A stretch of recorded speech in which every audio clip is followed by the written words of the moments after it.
come with a good, solid resume. Some people say a one-page, it should be it. If it's two, as long as it's pertinent. Again, dress conservatively, but dress nice.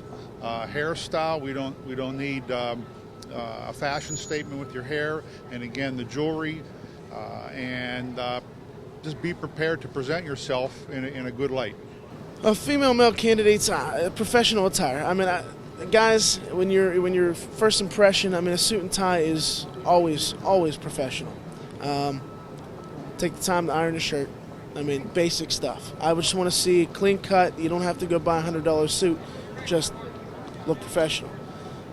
Females have a wide range of things. They can wear business suits. They can wear nice dresses. It doesn't matter. As long as it's a professional dress that, again, impresses us and says, okay, that's somebody. And if you go on our website, you're going to see our CEO, you're going to see our CFO, you're going to see our vice presidents, and you're going to see them in action, full suit attire.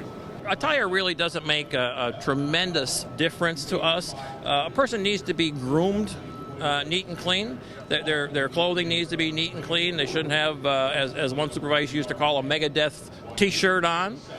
I want to hear that they've actually researched our company before they came over to the booth, so they have maybe a couple of questions that they could ask us ahead of time instead of just coming in blindly and saying, what's up. I look for them to tell me the field of study that they're in college and how it applies to the position that we have available.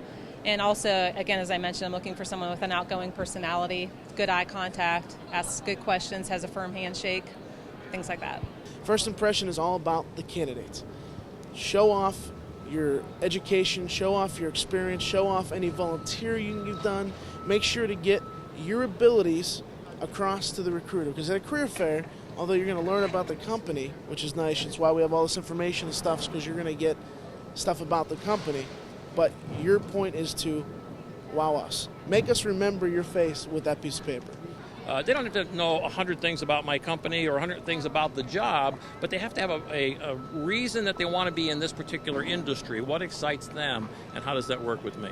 It's good that they know something about the company, that they say why they're interested. We're a financial services company, that they show a modest amount of knowledge about financial services. One of the best ways to make a bad impression on an employer is to walk up and say, "Oh, well, what do you guys do?" Or walk up to the booth and have really no understanding of who we are, especially if you are looking to work for that organization. And I think the more questions and the communication we have, the better off they do.